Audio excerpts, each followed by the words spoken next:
उनको किसी भी तरह के कोई भी इंट्रोडक्शन की जरूरत नहीं है। आप सब लोग उनको बहुत अच्छे से जानते हैं और उनको बहुत प्यार करते हैं। Please give an energetic and warm welcome to the one and only doctor Vikas Divya Kirti sir.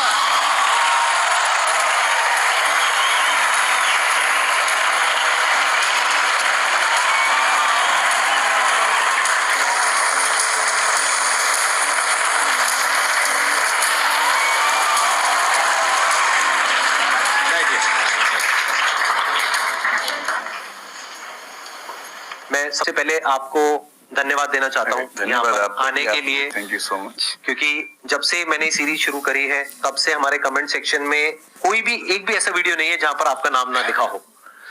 कई बार मुझे ऐसा लगता है देख करके कमेंट सेक्शन को कि ये मैं अपने चैनल पे आ गया आपके चैनल पे। मैं सोशल मीडिया पे बहुत कम एक्टिव रहता हूँ तो मुझे आइडिया नहीं था इस बात का, पर मैं थैंकफुल हूँ कि आपने बुलाया, इस लायक समझा कि मैं यहाँ पर आऊँ। सर प्यार बहुत करते हैं बच्चे आपको, मतलब इतना प्यार है जिसकी कोई हद नहीं है। मैं ठीक कह रहा हूँ गलत कह रहा हूँ? यस और नो? सो अब आप लोग जो चाहे जैसे चाहे इनसे क्वेश्चंस पूछ सकते हैं। सर लाइफ में जब भी कोई सिचुएशन आती है कि जिसमें दो रास्ते, एक प्रैक्टिकल और एक इमोशनल, तो बैलेंस आउट कैसे करना है? इमोशनल और प्रैक्टिकल में हमेशा विरोध नहीं होता है, कभी कभी साथ भी चल सकता है। और सिर्फ इमोशनल कुछ नहीं होता, सिर्फ प्रैक्टिकल कुछ नहीं होता, प्रोपोर्शन का डिफरेंस होता है। जब इमोशंस आपके दिमाग पर बहुत हावी हो तो फैसला करने से बचना चाहिए, स्पेशली बड़ा फैसला। छोटा तो ठीक है कि आपके दोस्त ने कहा कि दोस्त नहीं एक फिल्म देखेगा मेरे साथ, आप इमोशनल हो जाके देख ली फिल्म, क्या हो गया, कोई नुकसान नहीं हुआ। पर कोई ये कहे कि तो मुझसे प्यार नहीं करते, शादी नहीं कर सकते मुझसे और हमें शादी करनी, ये ठीक नहीं। सिर्फ इमोशंस में है कि बहुत बड़ा फैसला मत कीजिएगा, चाहे वो करियर का हो, चाहे पार्टनर का हो, चाहे कोई भी फैसला हो। प्रैक्टिकल इतना नहीं हो जाना है कि आप मशीन, रोबोट या पत्थर बन जाएं। क्योंकि आप कितने भी सक्सेसफुल हो, यदि आप इमोशनली सक्सेसफुल नहीं है, इमोशनली स्टेबल नहीं है, इमोशनली वेलबींग के स्टेट में नहीं है, तो आपकी सक्सेस किसी काम की नहीं है, एकदम मीनिंगलेस है। So the success in totality needs emotional happiness, emotional stability as well.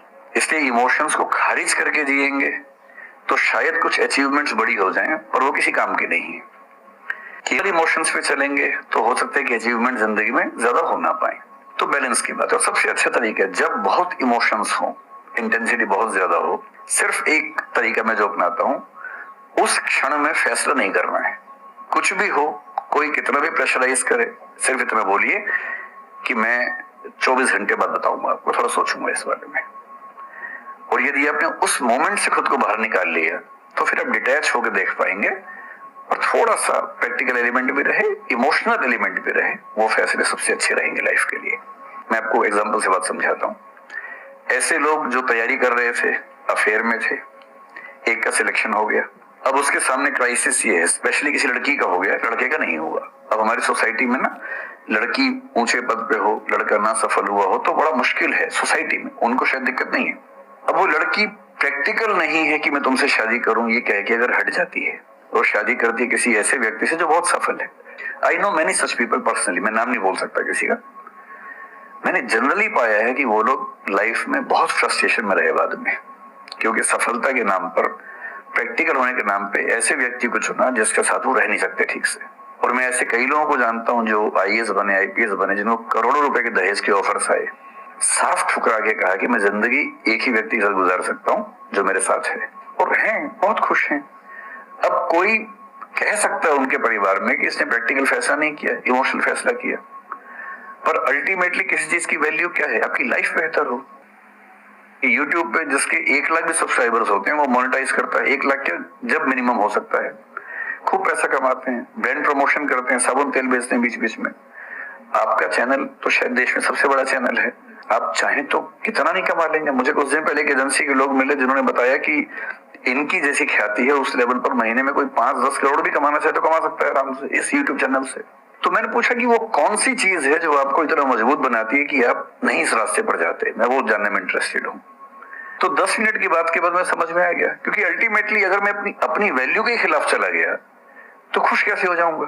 पैसा मुझे कैसे खुशी देगा जब मैं ही नहीं रहा, तो खुशी किस बात की? इसलिए इतना प्रैक्टिकल मत होना कि अपनी माँ के, पिता के, भाई बहन, दोस्त जो प्रेमी प्रेमिका है उनके इमोशंस के साथ खेलने लगो। इतना प्रैक्टिकल कभी मत होना, इतना इमोशनल मत होना कोई आपको बेवकूफ बना सके, बात बात पर बेवकूफ बनाता रहे। और बैलेंस, जिंदगी जो है ना वो मध्य मार्ग में है, जिंदगी एक्सट्रीम पे नहीं है, मध्य में है। तो प्रैक्टिकल और इमोशन का बैलेंस रखिए, लाइफ बढ़िया होगी।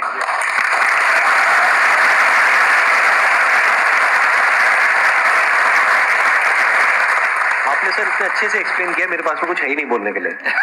यूजुअली मेरे पास में कुछ होता है ऐड करने के लिए, लेकिन आपने पूरा ही उसका ऐसा निचोड़ निकाल दिया। आपने YouTube पे इतना बोला कि सच में नहीं बचाऊंगा आपके पास।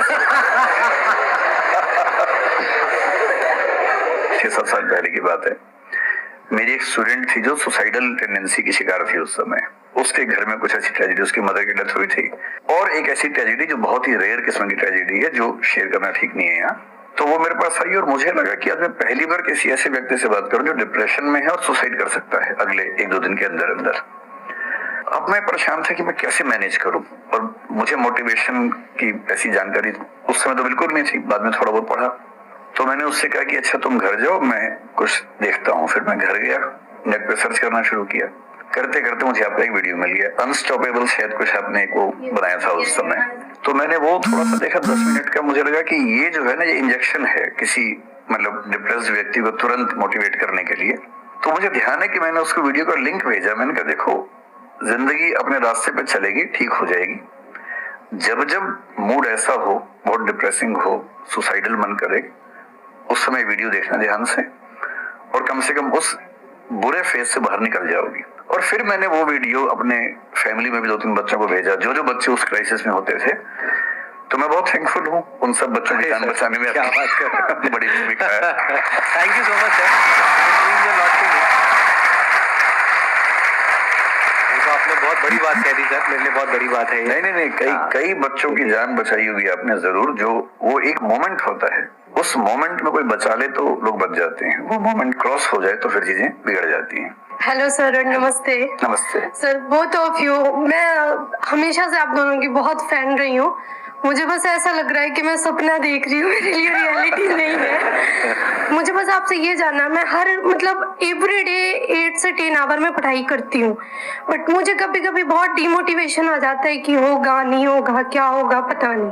देखिए, डिमोटिवेशन अगर आपको दिन भर में 1 घंटे आता है। नहीं सर, ऑलमोस्ट टाइम पढ़ाई करने के बाद 2-3-4 दिन के बाद ही होता है कंटिन्यूअसली। अगर महीने में 4-5 बार आता है और 1-1 दिन के लिए आता है तो इसका मतलब आप एकदम ठीक हैं। अगर कोई व्यक्ति आपको ये कहे कि मुझे डिमोटिवेशन कभी नहीं होता, तो उसको इलाज की जरूरत है। आपको जरूरत है, क्योंकि जब आप अपने से बेहतर व्यक्ति को देखेंगे आपको थोड़ा सा इंफीरियरिटी कॉम्प्लेक्स आएगा, डिमोटिवेशन आएगा। जब आप अपने से कमजोर को देखेंगे आपको सुपीरियरिटी कॉम्प्लेक्स आएगा, थोड़ा सा मोटिवेशन ज्यादा हो जाएगा। जिस दिन टारगेट पूरा हो जाएगा मोटिवेशन आ जाएगा, जिस दिन टारगेट पूरा नहीं होगा डिमोटिवेशन आएगा। जिस दिन टेस्ट में आपके मार्क्स अच्छे आएंगे आप मोटिवेशन के साथ लौटेंगे, जिस दिन खराब आएंगे डिमोटिवेशन होगा। लेकिन ध्यान रखिए, जिस दिन आप मोटिवेटेड हैं उस दिन आप वजह बन गए कईयों के डिमोटिवेशन की। लगातार मोटिवेटेड होना एक मेंटल इलनेस की निशानी है, और लगातार डीमोटिवेटेड होना डिप्रेशन की निशानी है। इन दोनों से बचना है। तो डीमोटिवेशन की बहुत हाइप है, इतनी हाइप की जरूरत नहीं है। थोड़ा बहुत हो, एंजॉय कीजिए उसको। और जब जब लगे कि जिंदगी बहुत खराब चल रही है, तो मैं जो करता हूँ, अजीब सा लगेगा आपको, मैं कभी कभी शमशान घाट चला जाता हूँ। ये सुनी है, आप वीडियोस में भी कहा है। सच में चला जाता हूँ, या ट्रॉमा सेंटर चला जाता हूँ देखने के लिए। ट्रॉमा सेंटर में जाके 1 घंटा बैठ के आ जाइए, मोटिवेशन आ जाएगा। और शमशान घाट में जाके देख लीजिए कि हम जैसे हमसे कम उम्र के लोग वहां जल रहे होते हैं, हम जिंदा तो हैं। अगर मैं थोड़ा सा कॉग्निटिव लेवल पर बात करूं, एक बहुत बड़ा साइकोलॉजिस्ट हुआ, उसका नाम है ब्रेंटानो, कभी सर्च कीजिएगा उसको।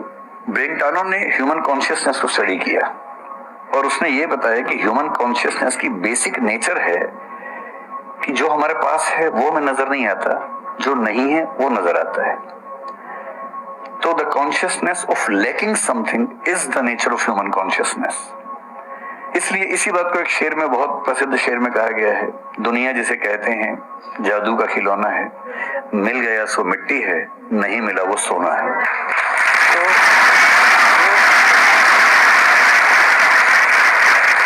तो जो आपको नहीं मिलेगा ना, हमेशा बड़ा होकर दिखेगा, जो मिलेगा छोटा हो जाएगा।